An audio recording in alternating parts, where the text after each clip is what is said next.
De regreso al escenario de Puntos y Enfoques, es un placer presentar a nuestros coanfitriones. Emmanuel Castillo Sánchez, director del periódico La Información, sociólogo, comentarista de lujo de este programa. Buenas tardes, señor Castillo. Buenas tardes, Carlos Manuel, el as del periodismo de Santiago. Muchas gracias. Usted está fuera de... en cuarentena, pero fuera de toque de queda todavía, le queda ya... Todavía me queda una hora. Sí, está bien, puede recibir asistencia ahora usted, es una ventaja. Es una ventaja. Sí, usted puede recibir asistencia. Eso está muy bueno. Presentamos al académico y periodista Alejandro Esteban, director de la Escuela de Comunicación Social de la Pontificia Universidad Católica Madre y Maestra. Buenas tardes, Alex. Buenas tardes, Carlos. Saludo al maestro Radamés, el maestro Emanuel, a ese sí le zumba. Usted sabe que así es que lo reconocen las redes sociales, Manuel Castillo, a ese sí le zumba. Y en el círculo de espera, Radamés García González, economista, catedrático universitario, analista político y póngamele de completo. Adelante, Radamés. Sí, buenas tardes. ¿Qué tal? ¿Cómo están ustedes, jóvenes? Bueno, estamos bien. La actualidad, el tema del momento fue la locución de anoche del presidente de la República, una locución muy completa, muy bien valorada, considerada muy positiva, que de entrada el presidente dijo parte de lo que la gente quería escuchar, anunciando el plan de apertura gradual de actividades económicas a partir de pasado mañana, y además la variación en el toque de queda. Hay un nuevo horario y vamos a comenzar a comentar esos aspectos del nuevo horario a partir de hoy. El toque de queda rige desde las 7 de la noche hasta las 5 de la madrugada, es decir, que hubo una reducción de 3 horas. Antes era de 5 de la tarde a 6 de la mañana, y además estará vigente de lunes a sábado, porque el domingo el horario del toque de queda será de 5 a 5, según vemos en pantalla. ¿Qué les parece, jóvenes, el cambio de horario como primera disposición a comentar? Bueno, el cambio de horario, Carlos, está en consonancia con la flexibilización de la economía, con la apertura de la economía. Se amplía el horario, pero también se incorporan a algunos renglones de la economía para que puedan comenzar a operar dentro de ese régimen horario establecido por el nuevo toque de queda. Son dos medidas que la gente esperaba, sobre todo los representantes de los sectores comerciales y productivos del país, que reclamaban ya una apertura, un proceso de apertura de la economía, porque mucha gente ya tienen 2 meses y medio, van para 3, paralizados, y eso es una situación que no pueden soportar en muchas empresas, sobre todo pequeñas, medianas y microempresas. Bien, vamos a comentar la lámina que tenemos como número 2, que es la primera fase del desmonte de la reapertura de las actividades a partir de pasado mañana, que es día 20. Entonces, nos vamos a detener en esa lámina que nuestro control se adelantó, es la número 2. Después del horario tenemos la primera fase, que es la siguiente. Entonces, ahí están las informaciones de el reinicio de actividades y cómo harán las empresas. A ver si una cosa son los horarios. Hay unos controles en cuanto a empleomanía, se estaría trabajando con un 50% para las micro y pequeñas empresas. El sector público también va a trabajar con personal reducido. Entonces ahí hay... Las empresas grandes trabajarán con un 25%, y el sector público con un 50%. El sector público también con un 50%. Hay que decir también el tema de la limitación de la edad y la recomendación que hace el presidente, que las personas mayores de 60 años continúen en cuarentena voluntaria. Es decir, que continúen tomando la previsión de solo salir de sus casas a los asuntos estrictamente necesarios. Yo pienso que esta es una buena medida y que implica una responsabilidad particular y un compromiso de colaboración ciudadana que debe estar presente en estos momentos. No, creo que eso es fundamental. El éxito de esta fase de reapertura, de esta primera fase, y la palabra fase se ha hecho muy popular porque el gobierno está utilizando fase para el programa también de apoyo a la empleomanía y al sector empresarial, y fase de las fases de la reapertura.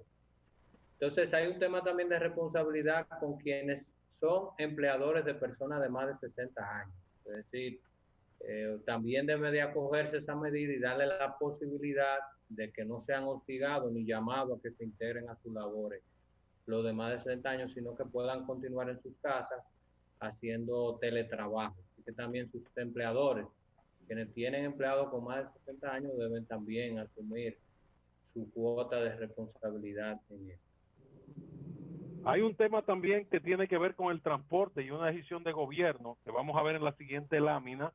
A partir del miércoles se abre el transporte colectivo, así vamos a llamarle, pero ese transporte será solo el que está a cargo de el gobierno y sobre todo en el denominado Gran Santo Domingo, porque es el transporte en los trenes, es decir, en el metro, el transporte en el teleférico, el funicular y el transporte en los autobuses de la Oficina Metropolitana de Servicios de Autobuses, que tendrá también un horario limitado de 6 de la mañana a 6 de la tarde y que va a operar con el 30% de su flota normal, de su capacidad, y reseñando el tema de el voto de silencio de los pasajeros en estos sistemas, que deberán permanecer callados y distanciados según lo que se estila, y con el uso obligatorio de mascarillas en todo momento. Las unidades del transporte colectivo privadas no están todavía habilitadas, es decir, que no habrá transporte interurbano de las líneas de autobuses, ni tampoco habrá transporte local interno, que hay una parte de ese transporte, sobre todo en el Gran Santo Domingo, que es dominado por los empresarios del transporte, los guagüeros, que se hacen llamar sindicalistas, pero que no lo son. De manera que ahí hay un tema que Manuel Castillo parece que le gusta, porque está loquito por comentar. No. Está en espera. Mira, Carlos, todas estas buenas medidas que están siendo anunciadas en este discurso del presidente suponen que el gobierno deberá aplicarse a fondo en las medidas disciplinarias para hacer cumplir esas medidas. Sobre todo tomando en cuenta que se trata de una población que entrenada en la informalidad y en la indisciplina. Entonces ese es el gran desafío, el gran reto que tienen las autoridades, cómo hacer cumplir el protocolo para que esta primera fase de reapertura pueda aprobar el curso y entonces pasar a la segunda fase, que será 15 días después. Está muy calladito tú. No, voy a analizar la parte política del discurso. La parte política y la económica, porque nos falta. Hay un detalle económico que tiene que ver con los programas de asistencialismo. El programa PATI. Sí, eso es nuevo. Bueno, me voy a referir a eso. Hay dos elementos que podemos ver en una lámina. Pero déjame intervenir la parte política. Quiero hacerlo. yo lo voy adelante, a dar mi adelante. lectura como yo quiero Libertad hacer. de expresión en este programa. Exactamente, exactamente. Mira, este discurso, o sea, detrás de toda la belleza que ustedes han señalado, retórica, ¿no? En los discursos, hemos aprendido a descodificar los textos. ¿Tú ves? Es decir, analizar lo que hay detrás de las palabras. Lo que hay detrás de las palabras. Es decir, este discurso, primero, durante varias semanas, se hizo grandes esfuerzos por obstaculizar las elecciones del 5 de julio. Y si no, recordemos todas las bocinas, toda la oposición de una red de bocinas tratando de oponerse a las elecciones del 5 de julio, argumentando una multiplicidad de razones, entre ellas que eran inconstitucionales. Por ejemplo, tú recuerdas, Carlos, tú que eres especialista en esa área, aparecieron una serie de abogados y otros constitucionalistas que empezaron a emitir opiniones para tratar de objetar las elecciones del 5 de julio. Pero los hechos son más testarudos que la realidad. Y dicen los campesinos que una cosa piensa el burro y otro el que lo apareja. Es decir, los hechos políticos no se desarrollan solo a voluntad de los actores políticos, sino que se van dando situaciones que son inevitables e irreversibles. Y ya el discurso de anoche tiene una cosa que tenemos que analizar. Primera vez que el presidente habla de las elecciones del 5 de julio. Primera vez. Había mantenido silencio. Como sabemos, un silencio que era un mensaje de que no estaban de acuerdo con esas elecciones. Los hechos son los hechos. Esas elecciones van el 5 de julio y ya anoche el presidente de la República acepta la realidad de que el 5 de julio habrá elecciones. Pero han cambiado la estrategia. Es decir, ya no se pueden evitar esas elecciones. Ya no se pueden seguir obstaculizando porque hay una serie de factores nacionales e internacionales que obligan a hacer esas elecciones el 5 de julio, incluyendo el hecho de que para enfrentar la pandemia necesitamos autoridades con mayor legitimidad político e institucional, de manera que tengan más legitimidad ante la sociedad para que puedan enfrentar con mejores éxitos la pandemia, es decir, la emergencia sanitaria. Entonces, ¿en qué se ha cambiado la estrategia? Ya no se pueden evitar las elecciones, van el 5 de julio. Ahora vamos a impedir el voto en el exterior y se están aplicando a fondo para impedir el voto en el exterior, porque estamos hablando de un 8% de los electores y esos electores, la mayoría, tienen una posición crítica ante el oficialismo. En segundo lugar, este es un discurso esencialmente clientelar, esencialmente el discurso más clientelar que he escuchado en la historia política dominicana. Me gustaría que Manuel me mencionara algún otro discurso más clientelar. ¿Cómo, Radamés? Tú vas tan profundo a eso, ni siquiera un discurso de campaña. Este es el discurso, supera. Este es el discurso más clientelar que yo he escuchado en toda la historia política dominicana. Un discurso clientelar. En toda la historia política. Sí, pero es una afirmación muy contundente. Sí, así mismo. Con la diferencia de que en otras ocasiones el clientelismo no tenía la justificación que tiene ahora. Es decir, para enfrentar la pandemia, el gobierno tiene la excusa de que tiene que enfrentar, ayudar a los más necesitados, que esto, que lo otro, todo lo que escuchamos ayer. Entonces, tiene una cierta justificación social para tener manos libres para gastar y el déficit fiscal será enorme. El próximo gobierno va a tener una situación financiera muy difícil, evidentemente, porque ¿qué es lo que ha pasado? Que el gobierno, además de todo lo que está entregando, la fundita que la están entregando hoy de noche y todo lo que se está haciendo, sabemos que tiene el programa FASE y el programa Quédate en Casa.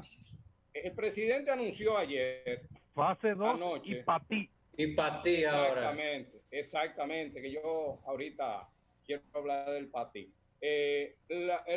O sea, ¿qué dice el gobierno? Que va a prolongar hasta durante todo el mes de junio estos programas sociales. ¿Qué quiere decir eso? Que hasta 5 días antes de las elecciones tendremos todos esos programas sociales. Clientelismo puro, es decir, porque se había anunciado que eran durante los meses de abril y mayo, ahora se extiende hasta junio, es decir, hasta pegar a las elecciones ahí en los 411, ¿no? Pegando ya casi a las elecciones que son el 5 de julio, vamos a estar hasta el 30 de junio. No va a haber espacio para la campaña electoral. No. Bueno, habrá poco espacio. Entonces, yo pienso que le dejarán vamos a este tema. El propósito. Déjame terminar. Déjame interrumpirlo. Pero a lo breve, porque tenemos que ir a la pausa ya. Sí, brevemente. Dale, Ramón. Sí. Lo otro es, Carlos, lo que tiene que ver con el programa para ti. A mí me gustó mucho el programa para ti, porque es para ellos. Ese programa es para ellos. Alguien me dijo de manera muy, un bromista, me dijo, ese no es programa es para ti, sino para mí, es decir, para el que lo hace. ¿Por qué? Porque han incluido este es el programa que da lugar a mucha discrecionalidad, porque ¿quiénes son los trabajadores independientes? Son los vendedores ambulantes. Eso ya da lugar a un clientelismo de que tú, a la militancia del partido, a todos los simpatizantes, le puedes dar eso, porque ¿quién puede decir que no es parte del PATI, que no es un trabajador independiente? Entonces, tú le pones un traje de vendedor ambulante y ya, es un informal.